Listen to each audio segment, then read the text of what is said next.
সকালবেলা বাসি নাইটিটা চেঞ্জ করে ফ্রেশ হয়ে সোজা চলে এসেছি ছাদে। ঘুম থেকে উঠতে উঠতেই মা বলল, ছাদে জানিস তো অনেক কটা ফুল ফুটেছে গাছে দেখলাম। সত্যি বলতে বাড়ির ছাদে গাছগুলো লাগানোর পরে গাছগুলো কিন্তু অনেক কটা ফুল দিচ্ছে আমায়। তোমরা তো দেখেছো আমার ব্লগে। সেই কয়েকটা গাছই নিয়ে এসেছিলাম, তবে সামনে শীত আসছে, বেশ কয়েকটা গাছ তারপর কতগুলো টব একসাথে নিয়ে আসব। কারণ শীতকালই তো হচ্ছে ফুলের সময়, কত ধরনের ফুল ফুটবে, তাই না বলো? আমার বাড়ির ছাদ বাগানটা অনেক ধরনের ফুলে ভরে থাকবে, দেখতে কিন্তু বেশ লাগবে। ভাবছি কালী পুজোর পরপরই কিন্তু গাছ আনার ব্যবস্থা করতে হবে, আর সাথে অনেক কটা টব। Hello everyone, good morning. কেমন আছো তোমরা সবাই? নতুন একটা ব্লগে আমি রিয়াঙ্কা, তোমাদের সবাইকে অনেক স্বাগত আর অনেক ভালোবাসা জানাচ্ছি। আজকে দিনটা হচ্ছে বুধবার, আর একদম ছাদ থেকেই ব্লগটা শুরু করলাম। তা আবার দেখো, এক ঝুড়ি ফুল তুলে নিয়েছি। কি ভালো লাগছে না বলো তো? দেখো কত ফুল। এখানে 3টে জবা রয়েছে, তো 3টে গাছের থেকে 3টে তুলেছি। আর এই গাছে যেহেতু 2টো হয়েছিল, এই যে কি বলে এটাকে, অরেঞ্জ কালারেরটা, তো সেটাকে একটা রেখে দিলাম গাছের জন্য। আর একজন আমায় কমেন্ট করেছিলে যে রিয়াঙ্কা, গাছে সব ফুল তুলে নিতে নেই, একটা যদি জবা হয় তখন আমি তুলে নিই, কিন্তু এই যে মিনি টগরগুলো দেখছো, তারপরে এই গাছগুলো দেখছো, এই যে এটা নয়নতারা, এইগুলোতে আমি দুটো একটা রেখেই দিই। ওপর থেকে তোমাদের দেখাই যে তুলছি, কিন্তু এই যে সাইডে ফুল না, এই সাইডে থেকেই যায়। তো এটা হয়তো তোমরা খেয়াল করোনি, আমি সবসময় গাছে ফুল রেখেই তুলি। আমার অত ফুলের দরকার নেই, আমার বাড়িতে যতটুকু ফুল হয় না গো, ততটুকু আমার ঠাকুরকে দিয়ে অনেক হয়ে যায়। আমি গাছে আরও রেখে দিই, আমার অত লাগে না। কারণ আমার তো দেখেছো, আমার ঠাকুরের সিংহাসন ছোট্ট, আর এক গাদা ফুল দিলেই যে ঠাকুর সন্তুষ্ট হবে সেটা কোনো কথা না। ঠাকুর তুলসী পাতাতেও সন্তুষ্ট হয়। চলো নিচে যাই। আর মা হচ্ছে রান্না করছে, সকালবেলা চা বিস্কুট খেয়ে একেবারে রান্নাঘরে ঢুকে পড়েছে, রান্না করে নিচ্ছে। কারণ মা হচ্ছে বাড়ি যাবে। হঠাৎ করেই মা কেন বাড়ি চলে যাবে, এই তো আসলো 2-3 দিন হলো, কেন চলে যাবে তোমাদের আমি কাজ করতে করতেই বলছি। আর রান্না করে রেখেই যাচ্ছে, কারণ আমাকে রান্নাটা যাতে করতে না হয়। তো ভাবলাম যে ছাদ থেকে ফুলটা তুলে নিয়ে আসি, আর মা হরলিক্স করে রেখেছে, সেই হরলিক্সটা খাবো, খেয়ে নিয়ে ওই ঘরটা একটু গুছিয়ে নেবো। ভাবছি বিছানা চাদরটাকে চেঞ্জ করব, শোকেস আলমারি একটু ঘেটে রয়েছে জানো তো, সেই দুর্গাপুজোয় জামা কাপড় পরেছি, সাজাগোজার জিনিসগুলো বার করেছি, কিন্তু ওইভাবেই ঘেটে রয়েছে। সমস্ত কিছু একটু গোছগাছ করব। তো মা যতক্ষণে রান্নার ওইদিকে করে নিচ্ছে, আর মা এসে থেকেই তো রান্নাই করেছে, আমি কিছু করিনি গো, আমি ওই ঘর গোছানোই কাজ করেছি। তো মা ওদিকে রান্না করবে, আর আমি ওদিকে ঘরটাকে একটু গুছিয়ে নেবো। তো যাই হোক আর কি, চলো। নিচে যে নয়নতারা গাছগুলো ছিল সেখান থেকেও কয়েকটা ফুল আর তুলসী গাছ থেকে তুলসী পাতা তুলে এনে রেখে দিলাম। হরলিক্স খেয়ে একদম কাজে লেগে পড়েছি। প্রথমেই শুরু করলাম শোকেসটা দিয়ে। দেখে বুঝতেই পারছো যে কি পরিস্থিতি হয়ে রয়েছে, মানে যে জায়গার জিনিসটা যেখানে থাকার সেখানে নেই, উল্টো পাল্টা ভাবে ছড়িয়ে রয়েছে। ওই যে চুড়িটা পরেছি, বালাটা পরেছি, ওইভাবেই শোকেসের মধ্যে খুলে রেখে দিয়েছি। যাই হোক, এখন যতক্ষণে ধরেছি, এখন কিন্তু সমস্ত কিছু গোছগাছ করে নেব। ওই যে কানেরটা নিয়েছিলাম, তোমরা দেখেছিলে না? খুব ইচ্ছে ছিল জানো, অষ্টমীর দিন সুন্দর করে সেজে গুজে অষ্টমীর পুজো দেবো, তা তো আর হলো না, তোমরা তো সবই জানো। যাই হোক, এই প্রথমবার আমি অষ্টমী পুজো দিতে পারলাম না, তাও শারীরিক অসুস্থতার কারণে। এই যে শরীরটা খারাপ সেই থেকেই চলছে। তবে হ্যাঁ, মা আসার পরে এই খাওয়া দাওয়াটা করতে পারছি। মা টাইম টু টাইম খেতে দিচ্ছে, বকে বকে খাওয়াচ্ছে, মুখের সামনে খাবার এনে দিচ্ছে। এটা মা ছাড়া কিন্তু সম্ভব নয়, তাই না বলো? দেখবে নিজে যখন একা থাকবে না, তখন ঘরে যদি খাবার যতই থাকুক না কেন, মনে হয় যেন কেউ যদি একটু সামনে এনে দিত। কারণ বিয়ের আগে কিন্তু মাকে শুধু মানে বিছানায় বসে বলতাম যে মা এটা খাবো, এটা করে দাও, এটা এনে দাও, মা কিন্তু সামনে এনে দিত। বিয়ের পর কিন্তু সেই সব একদম মানে অতীত। সেই যে বিয়ে হলো, বিয়ের 2 দিন পর থেকেই যে এই যে রান্নার হাল ধরলাম, ব্যাস সেই থেকেই চলছে হচ্ছে নিজের হাতে রান্না করে খাওয়া। কারুর হাতের রান্না যে কয়েকটা দিন খেয়েছি, কয়েকটা দিন ধরে আনন্দ নিয়েছি সেই খাওয়ার, সেটা পাইনি গো। এই বাড়িতে গেলে একটু মায়ের হাতের দুদিন রান্না খাওয়া যায়, আর দিদির বাড়িতে গেলে, আর দিদি যদি আমার বাড়িতে আসে বা মা যদি আমার বাড়িতে আসে, ব্যাস আমি কিন্তু হাত তুলে নিই। আমি বলি তোরা রান্না কর, আমি শুধু বসে বসে খাবো। ভালো লাগে জানো তো, একার হাতে রান্না করে খেতে ইচ্ছে আর করে না। শরীরটাও স্বাদ দেয় না, তার সাথে মানে মুখে যেন স্বাদই পায় না।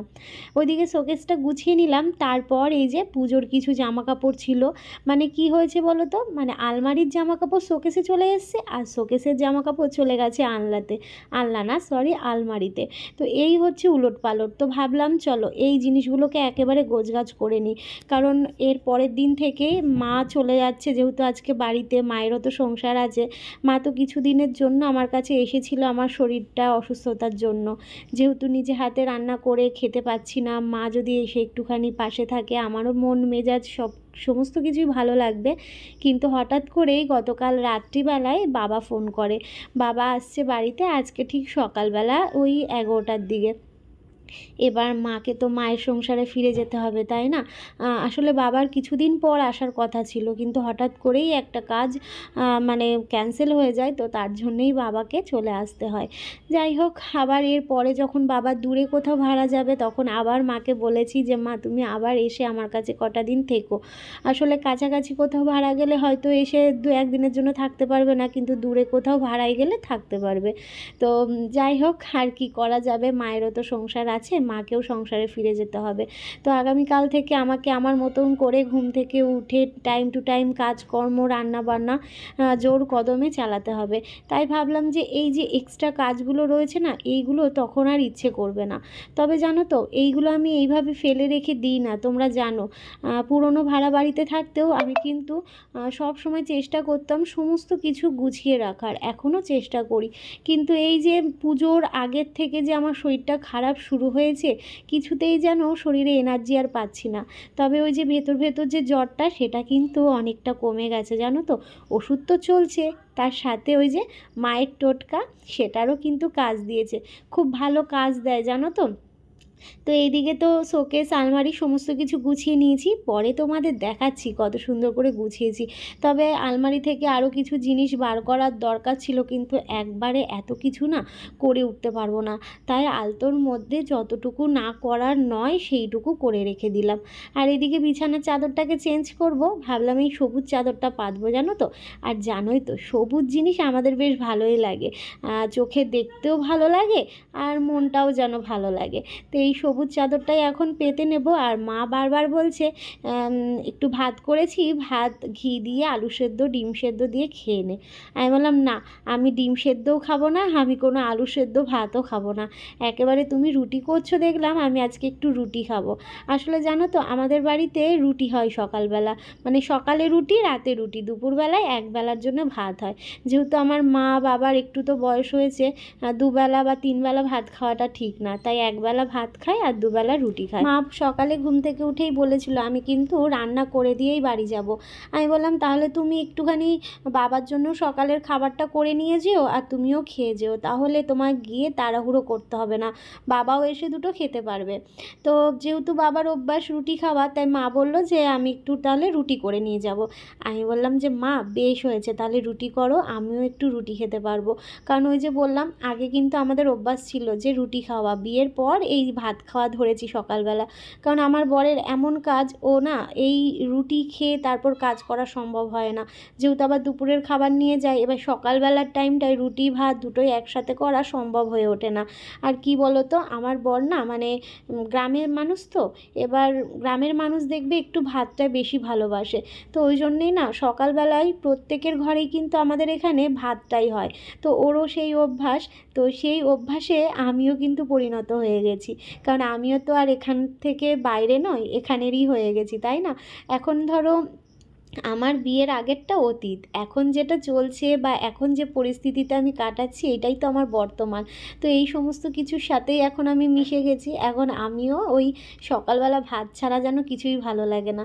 তবে আজকে যখন মা বললো যে বাবার জন্য রুটি করে নিয়ে যাবে, আমিও বেশ একটু লোভ পেয়ে গেলাম যে না, সকালবেলা আজকে একটু রুটি খাই, বেশ লাগবে। তাহলে বিছানার চাদরটা পেতে নিয়ে ঘর বারান্দাটা আরও একবার ঝাড় দিয়ে দেবো। সকালবেলায় তো আমার মা বাসি ঘর ঝাড় দিয়েই দিয়েছিল, আর হচ্ছে করেছে, মুছেও দিয়েছে।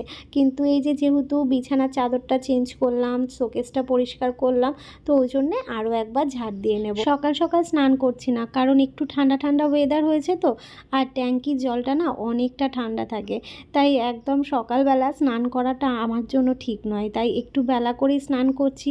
তো সকালবেলা টিফিনটা করে নিয়েই ভাবছি স্নান করে নেব। আর মা তো ওদিকে খুব তাড়াহুড়ো করছে যে রান্নাবান্না সেরেই বাড়ির দিকে রওনা দেবে।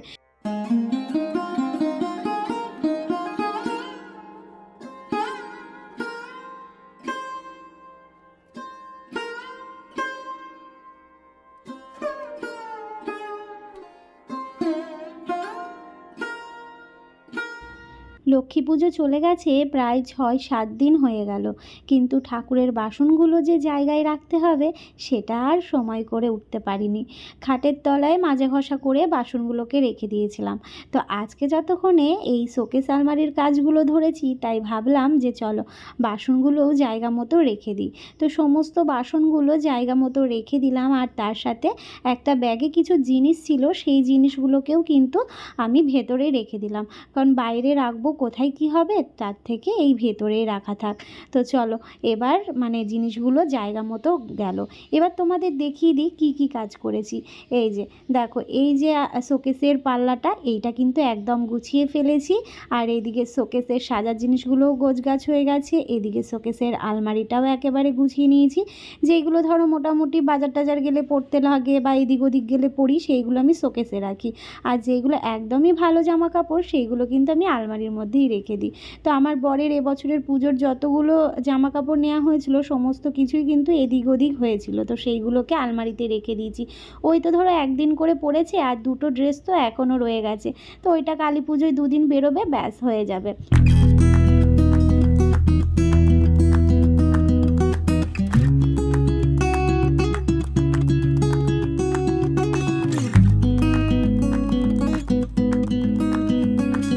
মার এদিকে রান্নাবান্না একদম কমপ্লিট। এই যে রুটিটা ভাজলেই হয়ে যায়, আর এদিকে ভাতটাও কিন্তু ফুটে এসেছে, ভাতটা শেষেই বসানো হয়েছে।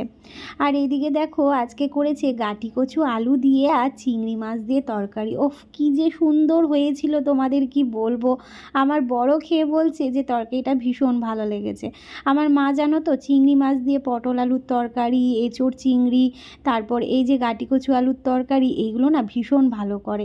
এইগুলো বলবো কেন, মোটামুটি সব রান্নাই কিন্তু ভালোই করে। চচ্চড়ি বাটাবুটি মায়ের কাছ থেকেই তো রান্না শেখা। এদিকে ভাবলাম মায়ের সাথে সাথে আমি একটুখানি রুটিটাকে ফোলাই। দেখো কত সুন্দর রুটিটা বলের মতো ফুলেছে, কত সুন্দর ফুলেছে দেখো। এই হচ্ছে সকালের খাবার। প্রতিদিন তো তোমরা ভাত দেখো আমাদের খেতে, আজকে আমি আর মা রুটি খাবো। রান্না বান্না কমপ্লিট, সমস্ত কিছু করে দিয়েছে। এদিকে ভাতও উপর দেওয়া হয়ে গেছে। যে আমি যেহেতু সকালবেলা রুটি খাবো, আর আমার বরের জন্য আর আমার দুপুরের জন্য। চলো তাহলে খেয়ে নিই। মা একদম রেডি। কি যাই আবার আবার ঠেকাই আবার গিয়ে। তুই বেরিয়ে আসলি কেন? হ্যাঁ, তুই বেরিয়ে আসলি কেন? ও যাবে, ও যাবে, ওকে নিয়ে চলে যাও। আসবি? ওকে নিয়ে চলে যাও, ওকে নিয়ে চলে যাও।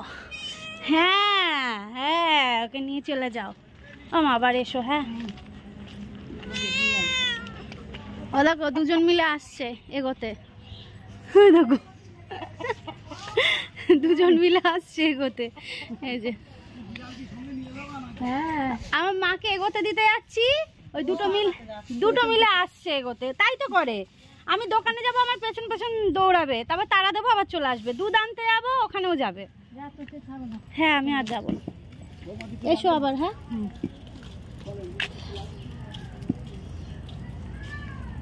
আজকে সকালবেলা একটু একটু দেখি বৃষ্টি হলো।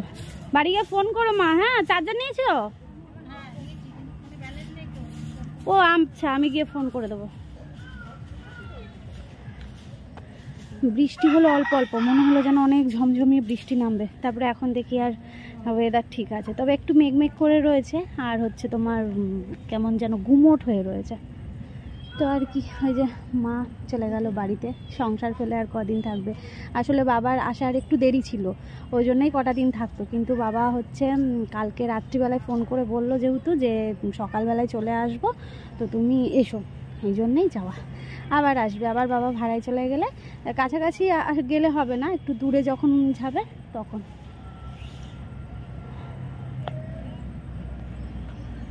চলো তাহলে যাই। এই যে এই যে এই যে আসো আসো আসো আসো তাড়াতাড়ি, চলো বাড়ি যাই। কাজকর্ম তো আর কিছুই নেই, ওই একটু বসে থাকি, তারপর স্নান করব, পুজো দেব, ও দুধ আনতে যেতে হবে, দুধ আনতে যাবো। ওরে বাবালে, রাস্তা পর্যন্ত আর এগোতে গেলাম না, এইটুকুই এগিয়ে দিলাম। আয় আয় আয় আয় আয় আয়, ওরে বাবা রে, ওরে বাবা, ওরে বাবা, ওরে বাবা রে, হাসি লাগে না বলো? সত্যি হাসি লাগে। আসলাম কাছ থেকে, এসে স্নান করলাম, বিড়ালগুলোকে খেতে দিল, আমাকে খেতে দিল, খেলাম। এবার বলছে বসো, বলছে না বসলে হবে না, আমাকে ছুটতে হবে। এবার আমি তো ছুটবো, আমি যেই জন্য কারণে ক্যামেরাটা হাতে নিয়েছি সেটা হচ্ছে যে যেই ওর মা আজকে চলে গেছে, ওনার শাশুড়ি মা যেই বাড়ি চলে গেছে, অমনি নিস্তেজ হয়ে গেছে, বলছে ভালো লাগছে না, শরীরটা ম্যাচ ম্যাচ করছে। আল্লাহ তাহলে তুমি সাথে করে চলে যেতে পারতা, তুমি গিয়ে কদিন থেকে আসতে পারতা। হ্যাঁ বলছে আমি তো চলেই যাচ্ছিলাম, মাই তো নিয়ে গেল না। তাহলে ভাবো, চিন্তা করো কি অবস্থা। না আমি চলে যাচ্ছিলাম বলতে ওর সাথে কালকে বলেছিলাম যে মা বাড়ি চলে যাবে, আমিও মায়ের সাথে চলে যাব। ও বলছে হ্যাঁ গেলে যাও, আমি ভালোই হবে, আমি তাহলে আসবো যাব, আমার অত বেশি চাপ হবে না, আমি হোটেল থেকে খেয়ে নেবো আর বেশি করে কাজ করবো, এরকম বলছে। যে হ্যাঁ যাও, বাড়ি ঘর ছেড়ে দাও, তোমায় আর আসতে হবে না, তুমি তাহলে কাজই করো, আমি বাড়ি চলে যাবো। এগুলো হচ্ছে দিওয়ালি বাম্পার হচ্ছে, মানে সেই বছরে একবার করে আসে না, এর দুর্গা পুজোর আগে গেল একবার, আর এবার কালী পুজোর আগে এটা হচ্ছে দীপাবলি বাম্পার, বাম্পার কাজ হচ্ছে এই জন্য বছরে একবার করে আসে। তো চলো আমি আর কথা না বাড়িয়ে এবার যাই আমার কাজের দিকে, ঠিক আছে? সঙ্গে থাকো, তোমাদের দিদিভাই তো ব্লগ তো করছেই। চলো টাটা। হঠাৎ করে এই দুপুরবেলায় ঝড় উঠেছে, দেখো উল্টো পাল্টা ঝড়, দেখেছো?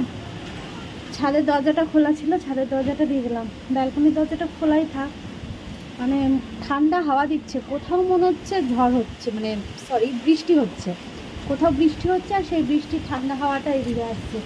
দেখো কি উল্টো পাল্টা হাওয়া, দেখো এদিকে।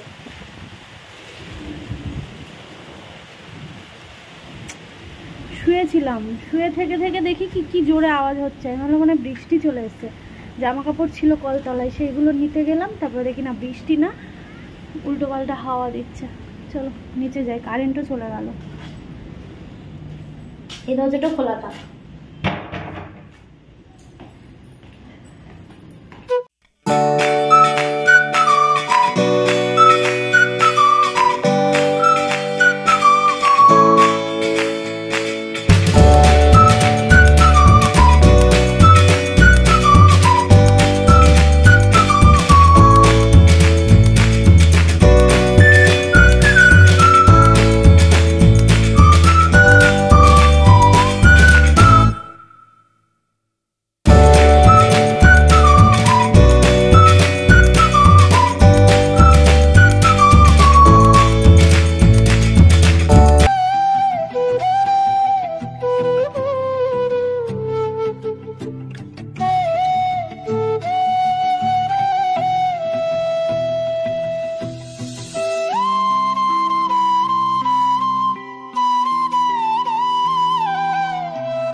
ঠান্ডা ঠান্ডা ওয়েদারে দুপুরে লম্বা একটা ঘুম দিয়েছিলাম, প্রায় সন্ধে হয়ে গেছে, জানলা দরজাগুলো দিয়ে দিলাম, রান্নাঘরে কিছু বাসন ছিল সেইগুলো মেজে নিলাম, আর এদিকে মোটরটা চালিয়ে দিয়েছি, কারণ যা ঝড়ের ব্যাপার শুনছি তাই ট্যাঙ্কিটা ভরে রাখছি।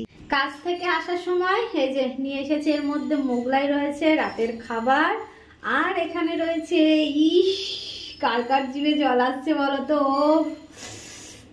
মনে হচ্ছে কখন আমি এটাকে বার করব, করে মুখে দেবো, কতদিন ধরে ইচ্ছে করছে জানো যে ফুচকা খাবো ফুচকা খাবো।